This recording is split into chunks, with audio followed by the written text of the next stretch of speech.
ولی ہوندے نے جتھے سدا دربار وسدے نے او تھاواں وس دیاں جتھے خدا دے یار وسدے نے دلاں دیاں بستیاں دے سب چمن گلزار بن جاندے دلاں دیاں بستیاں دے سب چمن گلزار بن جاندے جدوں اکھیاں دے بدڑے کھلے کہ ایک وار وسدے نے جدو بندہ خوف خدا دے چروندا ہے رب دی یاد کر کے رب نو ڈردیاں ہویا سونیا روندا ہے ادو اللہ تعالیٰ بندے دے نور نو گلزار بنا چھڑدا ہے انی بیان کر دیا شعر کہہ رہا ہے دلاں دیاں بستیاں دے سب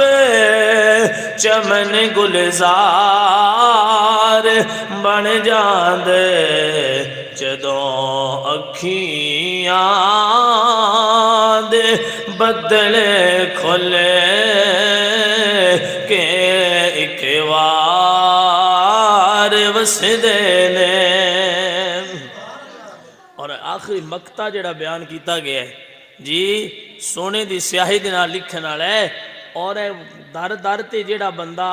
اپنے محبوب بنا لیندا ہے انہاں دے ضمیر نو جھنجوڑ دیا ہویا حضرت پیر یوسف علی نگینہ رحمت اللہ علیہ آپ نے بارگاہ رسالت چ عرض کردیا ہویا نظر آوندے نے کہ میرے دل وچ کیویں یوسف صنم آباد ہو سکے دے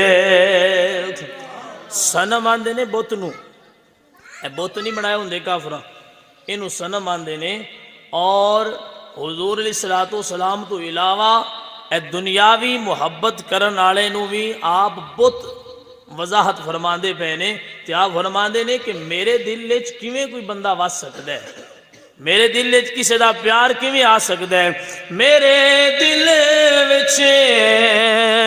کیویں یوسف صنم آباد ہو سکے دے میرے